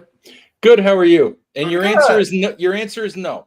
No. Oh, yes, okay. Your answer is no. I am not a Met fan. I am a Yankee fan. Oh, and, okay. so Adam, you got to understand something. Yankee fans used to go to Giants. Used to play at Yankee Stadium. I know that. The old Yankee Stadium. Yes.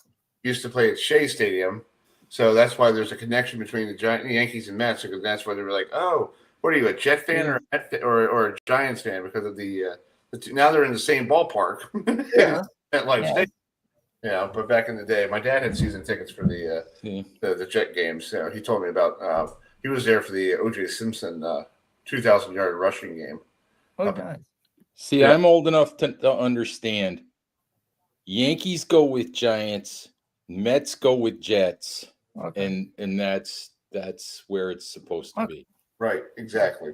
Yeah, but you got some people in New York change. They go, "Oh, I'm a Jet fan, but I'm a Yankee fan." I'm like, okay, that doesn't make any sense, dude. Yeah, No, it doesn't make any sense at all. Yeah, because I'm from Long Island, so I know all about the old the Jets, and my dad told me all about the stories about that stuff. So anyway, we have you on the show tonight to talk about Giants and Commanders. I know last time the Giants were down in D.C. or Landover, it ended on a last-minute field goal, so they lost. I remember that game. I was in the car listening to it on the way back from Wake Forest. So just talk about the Giants in preseason this year. They got Jackson Dart, who I saw him at Wake Forest that weekend playing with Ole Miss, and he's a good quarterback. I think the Jets have somebody special for the future. Yeah, the interesting thing about that game last year was the Giants made some history last year. They managed to lose a game where they scored 3 touchdowns.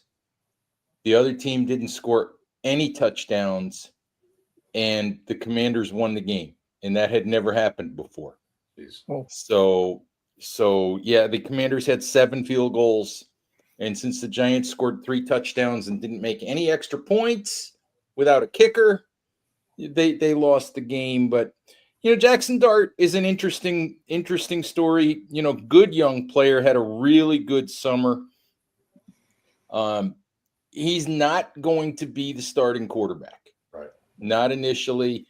They're going to go with Russell Wilson. My personal opinion on that, I know what some of the quote unquote talking heads, I know what Chase Daniel thinks. I know what Mark Schlereth thinks. And they're paid for those hot takes, and they can have them. But the best thing for Jackson Dart, the best thing for the New York Giants is the longer he can sit, the better. In my opinion, the longer he can sit, the better. Because the longer he sits, that means the Giants are doing okay. It means Russell Wilson is doing okay. It means they're having an okay season. They're not getting buried in the standings. And I have said this, I've studied enough quarterback play over the years, and I've looked at enough failed first-round draft pick quarterbacks over the years. In the history of football, I don't think it has ever hurt a rookie quarterback to sit for a while, to figure out what the league is, to watch a veteran play. It has never hurt a young quarterback to sit for a while. It has hurt a lot of young quarterbacks to be thrown into the fire too soon, to be handed the keys, to an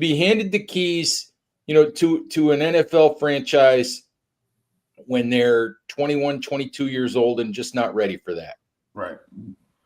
And with this Russell Wilson, I heard that, you also have James Winston as a backup. So, and they just got rid of, they just let, Tommy DeVito, be sent off to New England. So he's gone. So basically, you got Russell Wilson, who will be the starter week 1 against Washington. And then you have Jameis, we call him Famous Jameis here because we're Seminole fans, as a backup. But, Winston has a history of throwing more interceptions than touchdowns, so it's good that he's a backup, and then he can come in if Russell Wilson needs a breather or he got hurt. And then if that's a problem, then you got Jackson Dart in the bullpen, ready to go after a bye week. The Jameis Winston experience is an interesting one. It's a great one. It's a lot of fun until you're in the middle of it and the ball is going in the wrong direction. The ball gets caught and the guy is going in the direction that Giants fans are not hoping it's going to be going in. But there's it's a unique experience. It's like none other. Exactly. I agree. I think he's the first 30-30 quarterback in NFL history, 30 touchdowns, 30 interceptions in the same year. Mm-hmm. So it's an experience like no other, but I will say he's a good teammate. He's a good influence on Jackson Dart. He's a good influence on that team, so signing Jameis Winston is a net positive for the Giants no matter what happens. All right. And also he's a good cornhole player too, because I played with him down here in Baltimore at the Ed Block Courage Award.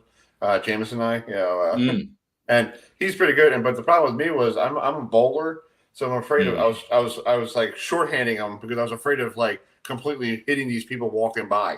It's like with the cornhole thing, so I had to like stiff arm it. I don't know that I qualify as a cornhole player. I don't know that I have a rating because I think I've only played once. Yeah, I was afraid, and I was trying not to embarrass myself in front of him, and he's like, "You're okay?" I'm like, "Yeah," but I'm trying to like not hurt anybody because I have a good follow through, like a bowler, and I'm like, and I'm trying to get a spin on these things, on these bean bags, and it was like, Not going to happen. My brother sent me a video. I sent him a video. It's like, what the heck are you doing? You should be beating the crap out of him. I'm like, dude, I'm trying not to hurt the guy. I don't want to hurt the people walking by because Ed, they had the cornhole things next to people walking by. I'm like, guys, this is not going to work. Yeah. So anyway, Adam, you have a question for us? Yeah. So Ed, you mentioned Jackson Dart. I enjoyed him at Ole Miss when he played. Do you think this year the Giants could be a surprise in the NFC East?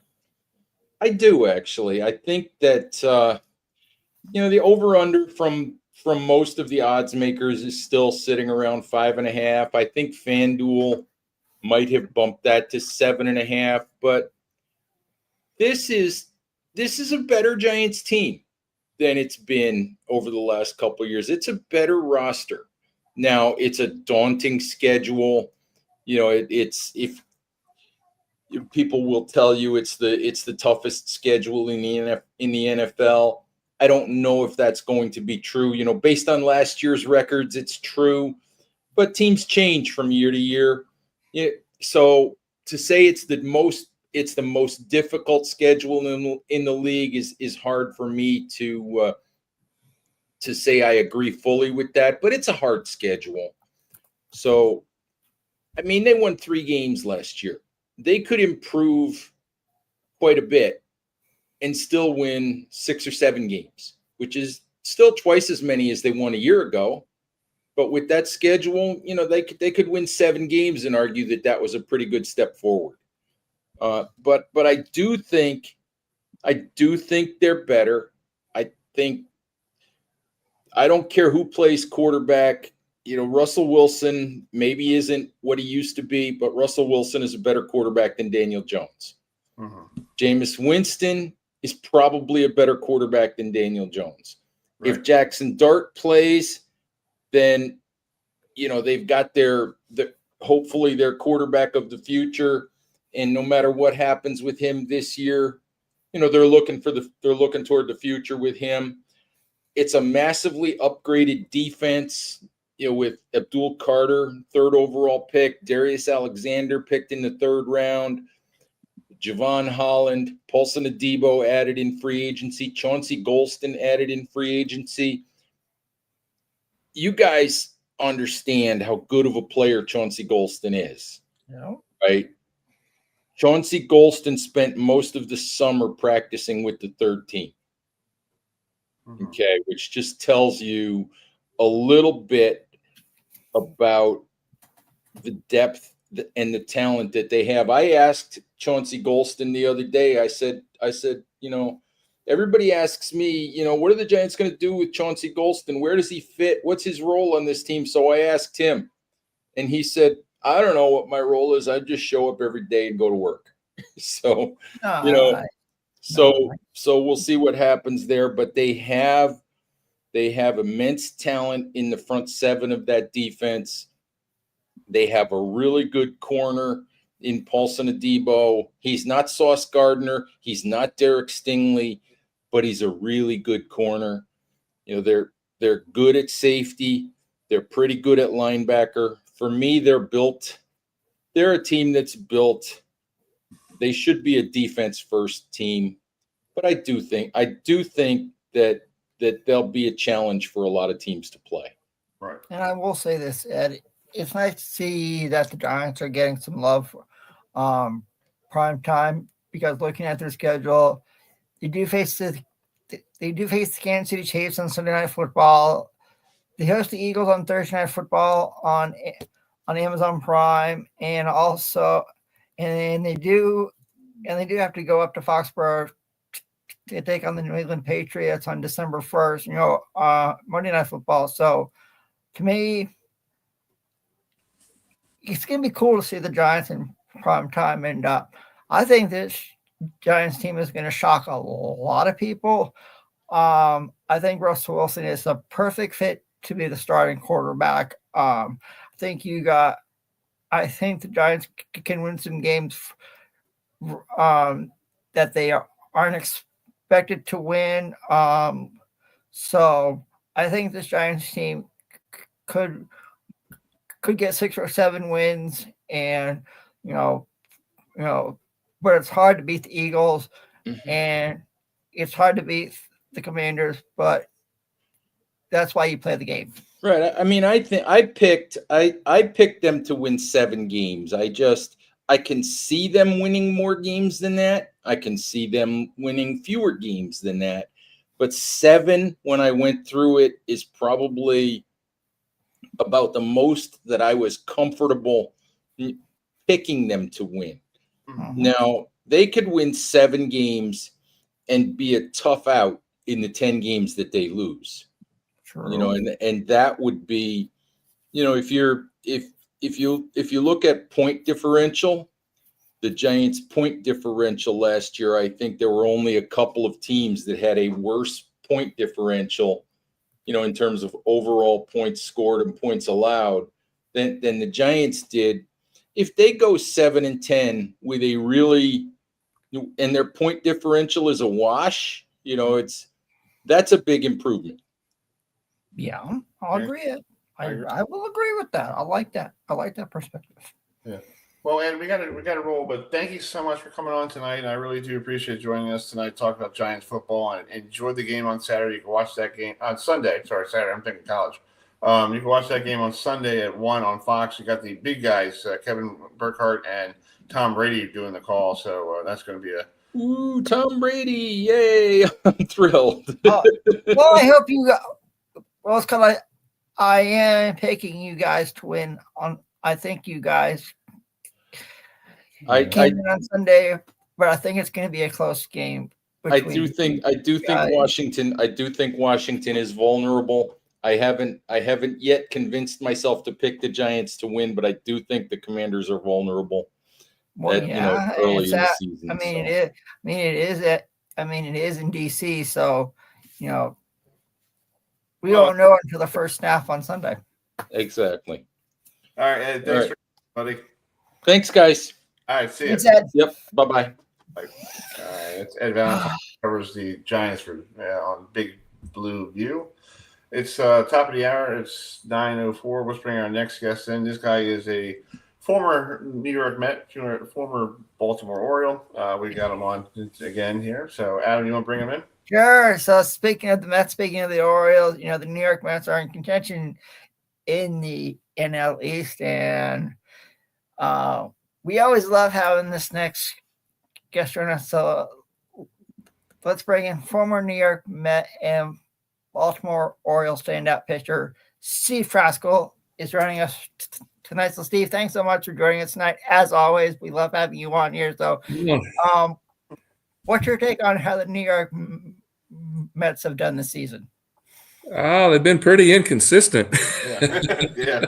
The best way to put it. They started off hot, and then the offense kind of went away for about 2 months, and now the offense is back hot and heavy, and they're out of the pitchers. They can't get a starting pitcher to go more than 4 innings, except for this new kid they just called up, and but you can't rely on that all the way through into the playoffs. So no, you don't have any years left, do you, Steve? If I only have to go 4 innings, maybe. Well, I mean, fine if you just pitch an inning, you're good. Yeah, sure. Yeah, I mean, you can pitch an inning. What do they call it? I'll be an opener and not a starter anymore. Yeah, exactly. Okay. The reason I got you on because this week, on this coming weekend here in Baltimore, they're honoring Cal Ripken, which is 21-31. I know you didn't play with Cal, but you pitched against Cal, and you owned him. He's 0 for 6 against you with a strikeout. Really? Yeah. So, So, what was it like pitching against the Iron Man? Because I know it's pretty funny that he comes up with so many different batting stands, and my dad was making, every time he got a new one, he got this. Oh yeah, he got that one. I only remember facing him in the '96 All-Star game. Actually, I didn't even realize I remember facing like Eddie Murray. I don't remember facing Cal, but and he was my last out in the All-Star game. I almost hit him in the head, I think, with the first pitch, which would have ended that streak quickly, right? Yeah. And then I went 3-1 on him. I I got A-Rod out on one pitch. I got Sandy Alomar out on one pitch. And so I said, all right, here we go. I'm not going to walk him. So I went 3-1, just outer half, and he hit an absolute missile to shortstop. And, all-star games, I got Ozzie Smith over there, right? Yeah. He picks it like it was nothing, just, super easy ground ball. It must have been, 115 off the bat. But, yeah, Ozzie Smith picked it real easy, threw him out at first, and that was it. That's the only at bat I actually remember. So Wow. And it was in Philadelphia too, right? In Philadelphia, yeah. Veteran Stadium. Veteran Stadium, that lovely AstroTurf. Blech. Oh yeah, I never liked. To me, I never really liked Veteran Stadium. I mean, I know it was a hard place to win at, but it's like, that AstroTurf. Yeah. Yeah, we called it one of the birthday cake stadiums, right? So it was like Philly, Pittsburgh, St. Louis, Cincinnati. Yes. They all looked alike, and they just looked Yes, like a they birthday cake from the outside. Yeah, I went there once to see a Met Philly game, and it was funny. My dad took me out there, and I think it was the year the Mets were so bad, and it was the Braves and Phils were going at it for the NL East title. And I think Alonso hits a home run, and I get up, I start clapping. I'm like, yeah, and there's some guy in the back goes, "That's why you're in last place, big guy." I'm like, and I go, and I turn around. That's why you're 15 games out of first. And my dad's sitting there going, "Would you mind not to start a fight here?" Right? Seriously, I'm like, it's the first stadium to ever have a jail downstairs. Oh wow! I never knew that. Wow. Yeah. The city of brotherly love is the first place to put a jail in their stadium. Who would have thought that? Who would have thought the city of brotherly love would have a jail at their baseball stadium? It's like, well, I do think it started for football, but I'm sure baseball gets used pretty well. Yeah, I believe that's deep. Yeah.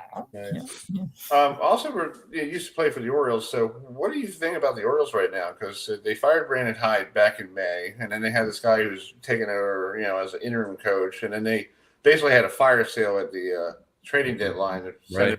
Like Mullins up to New York and O'Hearn also. So you sitting back watching this baseball now, what did you think about the Orioles today? Do you think that was a smart move for them getting rid of them all?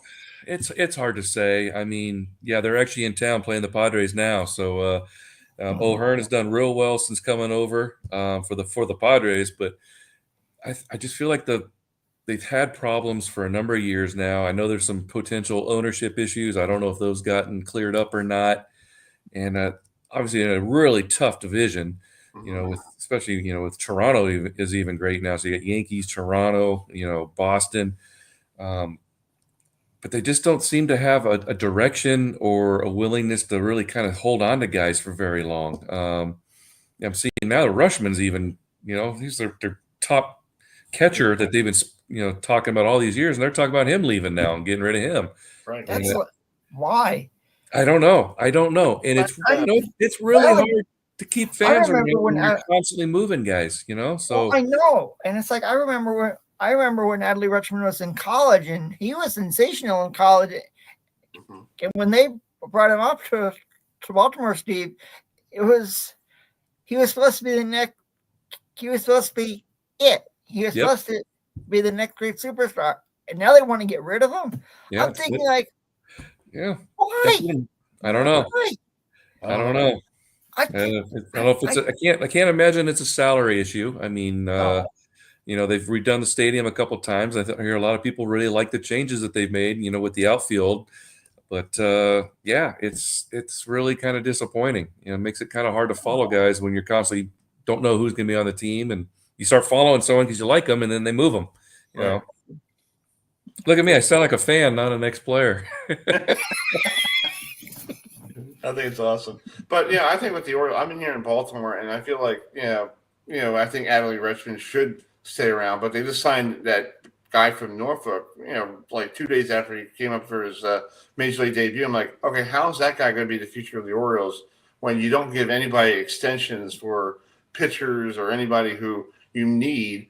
And this offseason, they got to find somebody to fix that lineup because that lineup is atrocious. And they're like, and I heard today on the radio, we should go after Kyle Strolberg and Tucker. I'm like, yeah, sure. How are you going to do that and bring out the money? That's what they need. Yeah, that's $200 million right there. Right. Chris is calling pigs fly, and pigs don't fly us. So it's like, They don't fly, but they can be fried. True that, Steve. That's true, bro. Yeah, exactly. That's true, my friend. Yeah.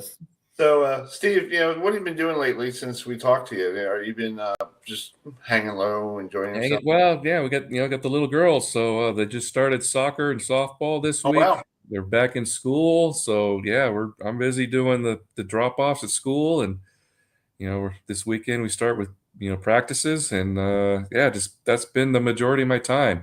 Got Mets fantasy camp coming up in November, so excited for that. That's always a lot of fun. And pretty much that's it right now. Just trying to keep busy, taking care of the house and taking care of the family. Yeah. I would love to do Mets fantasy camp, but the problem is I don't have the money for it. So I wish I did. I would love to do that too. I think cool. It's not cheap, and there's a from my understanding there's a long waiting list still. Every year there's a waiting list. Yeah. So a lot of people trying to get in. I actually have. I'll be like a kid in a candy store. Met fans since I was a kid. I'll be like, oh my god, and that's how it is. That's what makes it so fun. Chris, it's kind of, if you ever do it, I mean, you never know.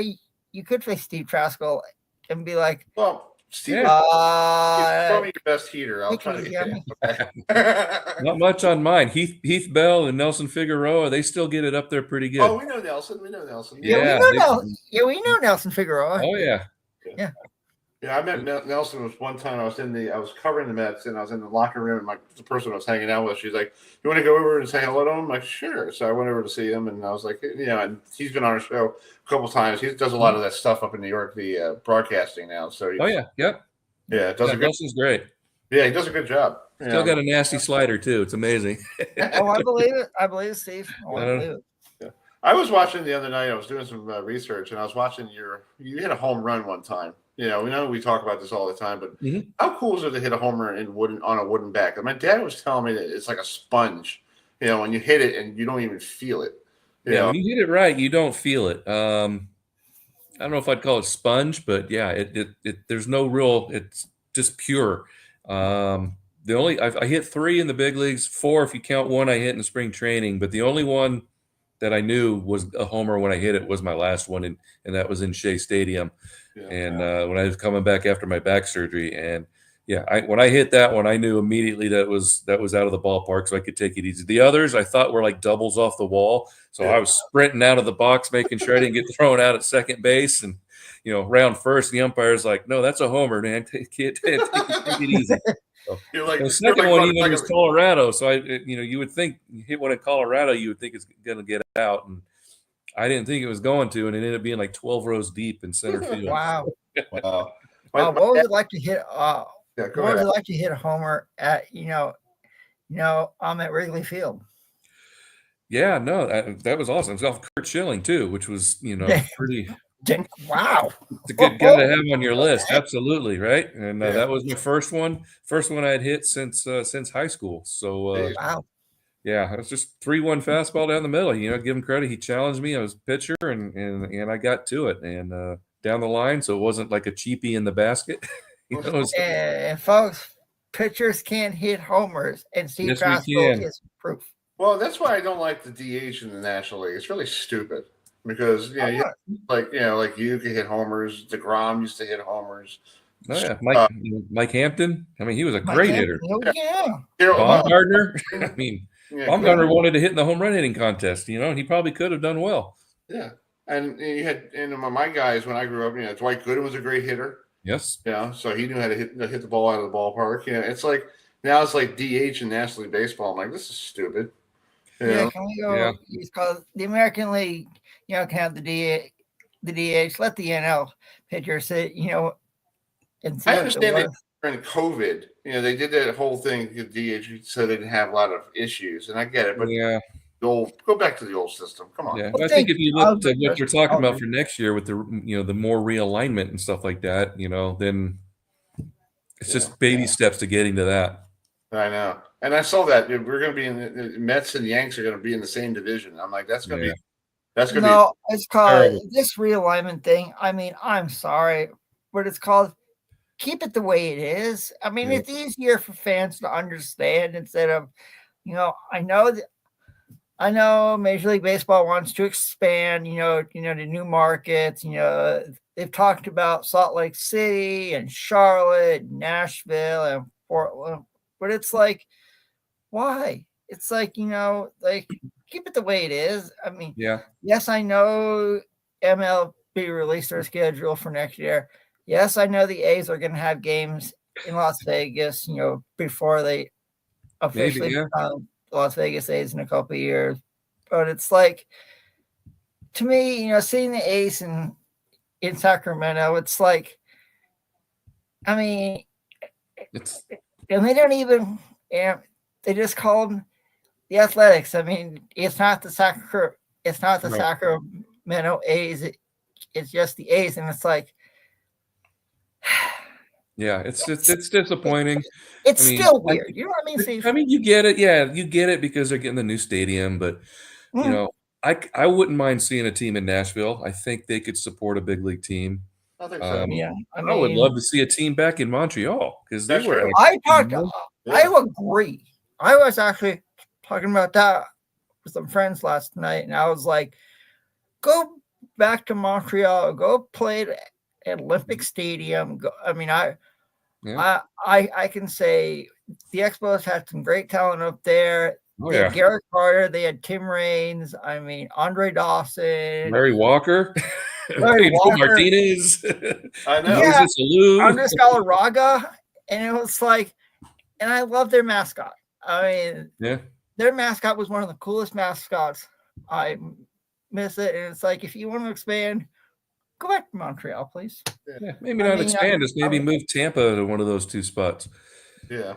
Well, I think baseball's out of Tampa real quick because there's no way they're trying to fix the Trop after the hurricane, and that's taking a lot more money than they thought they didn't have. And I feel like they're playing the outdoor at Yankees AAA, minor league. The Yankees must feel really bad going back home or doing their spring training home, going, "Oh, we're the road team now." Seriously? Yeah. It's still a home field advantage for them. Yeah, it's like going back to your old house and you're telling you're the home team. I'm like, this is my house. Why am I the team? Come on now. So, well, Steve, I appreciate you coming on tonight. I hope you have a good time with your kids with soccer, and thanks for coming on to catch up with you, see how you're doing, guys. Yeah. We'll keep in touch with you. You know where to find me. I know where to find you, Steve. I know where to find you. All right, buddy. Have a great guys. Take care. Thanks, Steve. Bye. I love talking to Steve Trachsel. Yeah. He is. He's one awesome dude. Yeah, it's funny. I'm a friend with Steve Trachsel. That's pretty funny. I like it. It's like that's pretty great. We did have a cancellation. The guy from Mason Young, who covers the Sooners for Tulsa World newspaper, he had a medical issue in the family, so we want to hope everything is okay. Yes. So the last, we'll talk about the stuff coming on this weekend here. Let's talk about last night's debacle. Yeah. Yeah. So it started out pretty good. Yeah, 7-0 North Carolina when they just marched down the field with the running back, and after that, I think Belichick. I text Chuckinelli. I don't know what happened to him tonight. I don't know if he's having phone issues or he fell asleep or whatever. But I text him saying, "Welcome to college, Bill." This is not. And Nicole says to me, she goes, "He can't cheat now, right?" I'm like, "No, he can't cheat. No, maybe not." Chris, and who had a good time last night? Our good friend Elvis Gallegos from the Radio Network. Oh, I love it. To see TCU do that, right. It was. It was like, yeah. Okay, maybe we underestimated TCU as well. Probably. We had a sad situation happen. Yes. Ethan Pritchard was shot Sunday night. But I think he's still in critical condition. He is. Tallahassee Hospital. So the school said so. Our prayers go out to him and his family. He hasn't played yet. He's a freshman. He hasn't played yet. But Coach Mike Lavelle talked about it yesterday in the press conference. He did on the press conference. There early. I watched it. Yeah.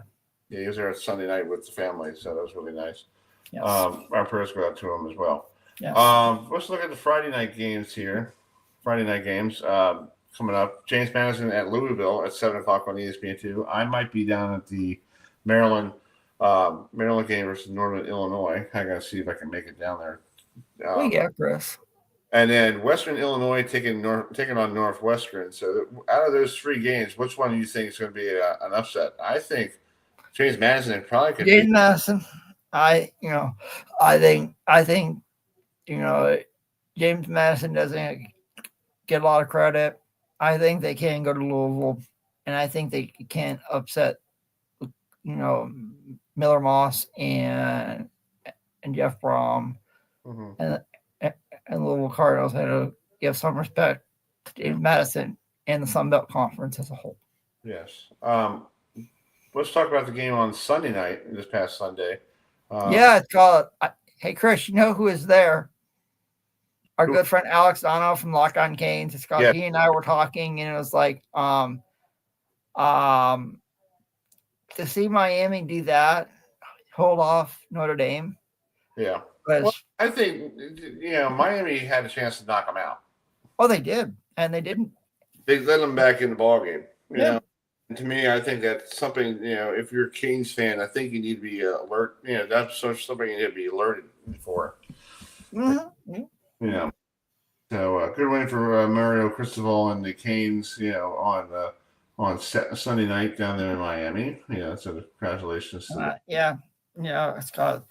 I know our good friend Alex Dono was at the game and watching Locked On Canes yesterday. He actually got up and did a show. He did. He actually did. It's called. I watched it yesterday. I was like, wow. I'm surprised he had a voice. Yeah. I mean, but it's nice to see Miami. It's called the overall state of Florida now could be sort of back to where they used to be since Miami won, Florida State won. Florida beat South Florida knocked out Boise State. UCF, I think, won. So the whole state of Florida. Well, the only one lost was Florida Atlantic to Maryland. And Chris. Yes. Lee Corso, he got all of his picks right on his last game day show. Yes, he did. It's cool. And that's like, I was like, he was the only one to pick. He was the only one to pick Florida State versus Alabama, and I was like, he did it. I don't know if they did it for Lee, but I mean, I was like, it's going to be different this week because they're not going to have a head. Yeah, I mean, it won't be the same, but you got to move on. It's called, I guess. But speaking of moving on, I think somebody took out Brian Kelly. Here it is.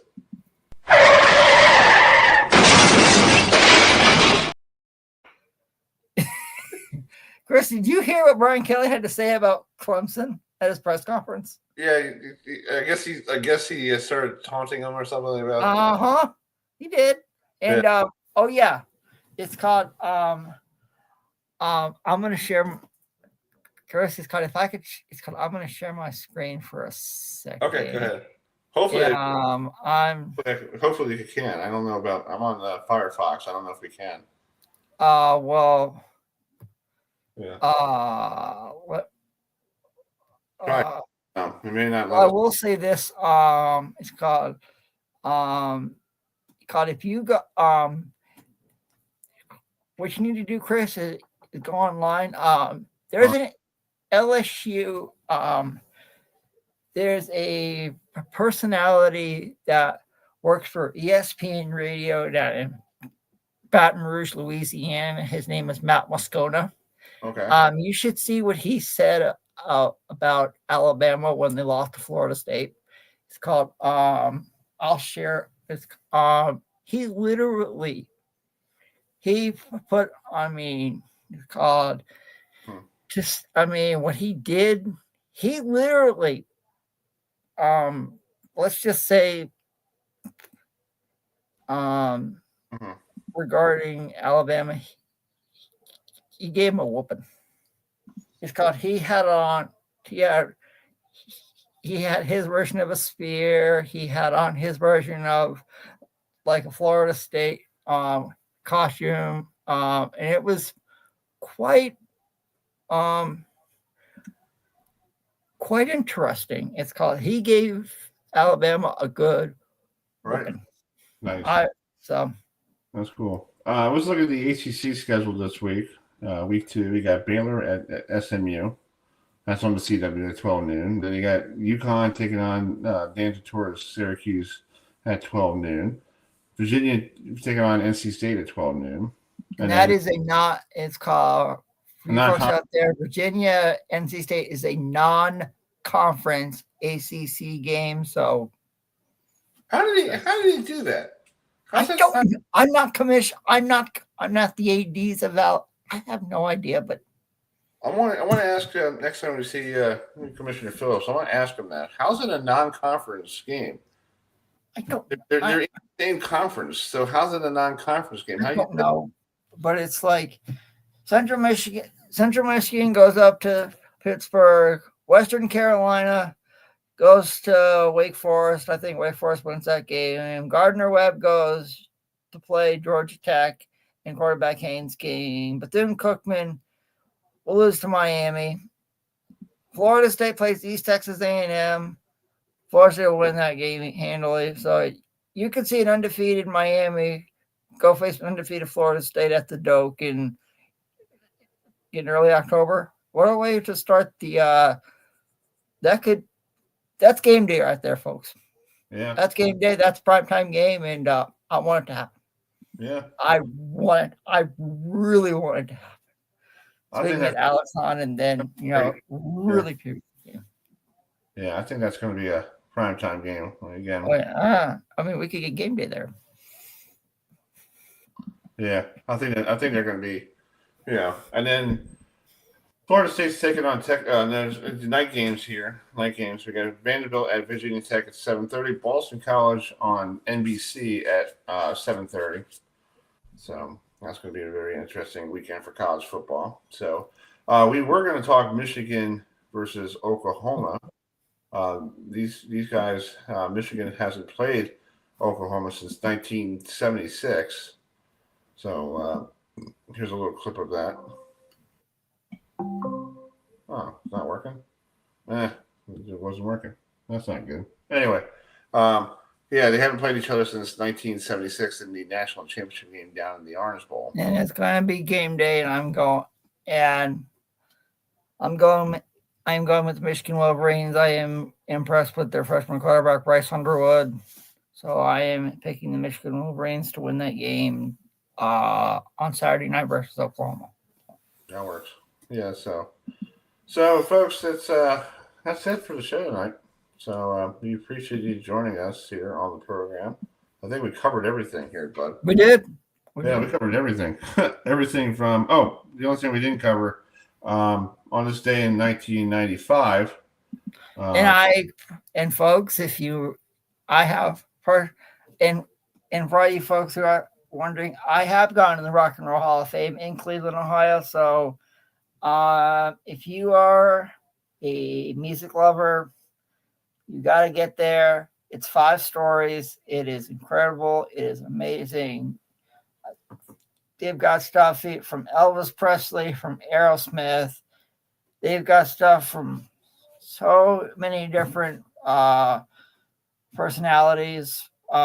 So if you love music, you gotta go check out the Rock and Roll Hall of Fame. Mm-hmm. It's not expensive to go to. Oh yeah. Quick story about the Rock and Roll Hall of Fame. Last year, when me and my good friend Mike and Joel from Massachusetts, we went to the Rock and Roll Hall of Fame, and you know who was there, Chris? Who was it? We saw Walter Ray Williams Jr. and his wife Fancy were there as well. So we sort of messaged each other on Facebook saying, "We're here too. Want to meet?" So we all met. We had lunch together, and it was like we had no idea they were gonna be there. So it was really cool to see Fancy and Walter Ray at the Rock and Roll Hall of Fame. It was like, hello, and nice. It was a lot of fun. So, folks, it's called If You Love Music, hit the Rock and Roll Hall of Fame. Mm-hmm. Tell them Adam sent you, and you'll have the time of your life. And I want to go back.